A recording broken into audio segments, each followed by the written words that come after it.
Working title, With Apologies to Donald Fagan and Mel Tormé, by Bob Mynors.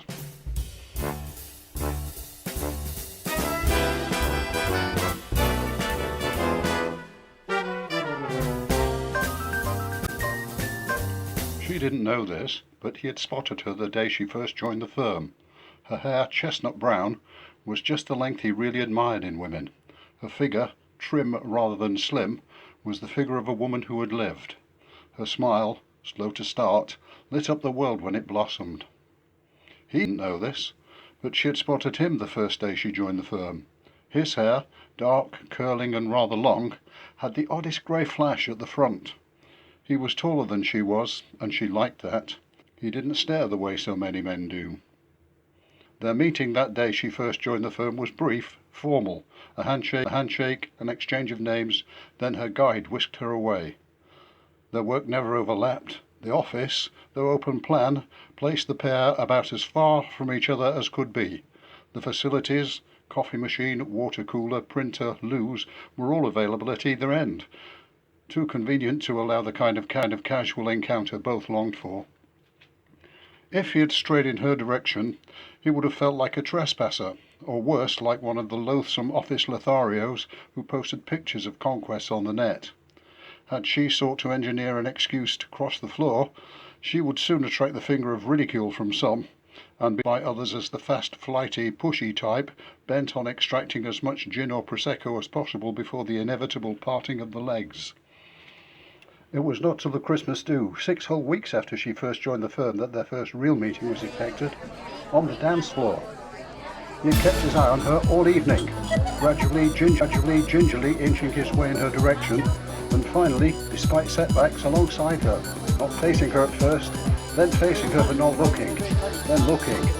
Having seen where he was dancing, she kept glancing, then staring at the floor at her friends, then glancing back, glancing away, glancing back again, noting that getting closer all the time. No, she thought, I'm imagining it. Then he was in her face. She was in his face. My God, she thought, it's happening. My God, he thought, she's responding, it's going to happen. He leaned in, but before he could kiss her, she was kissing him. And they danced and they kissed and they danced and they kissed. And they either didn't see the looks and the pointed fingers, or they didn't care to see. They were too busy falling in love. Before the night was over, they decided to leave. Before the lewd inquiries and lascivious cheers, they found a cab.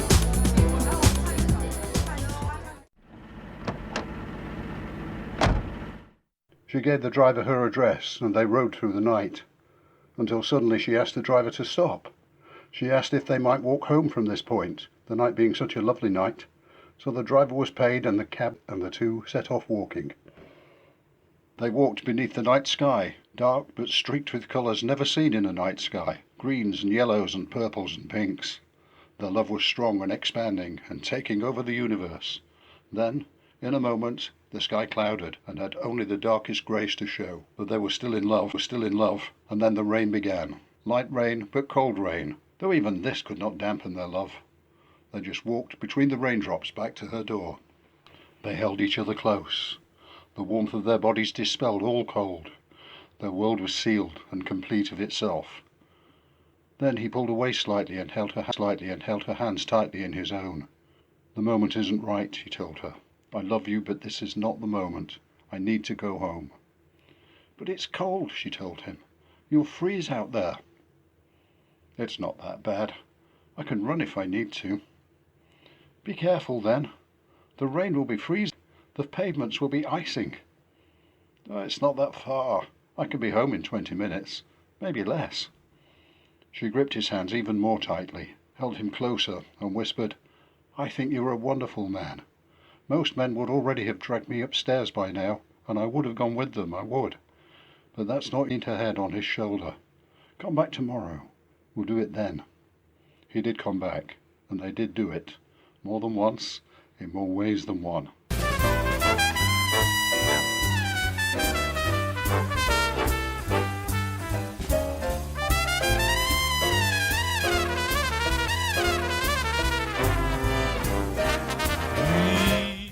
So their affair had begun, their intense, torrid, yet tender affair. They went everywhere together.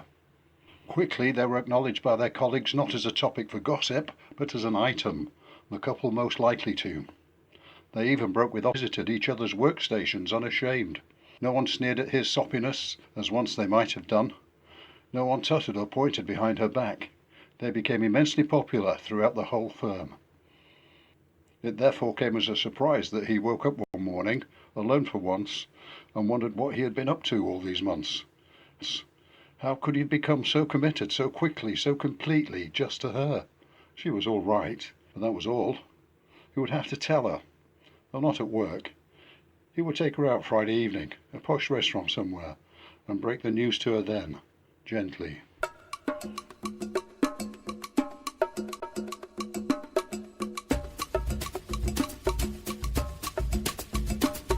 They sat at their table for two, away from the windows, not overlooked by anyone, and before he could say anything, she came out with, "There's something I need to tell you."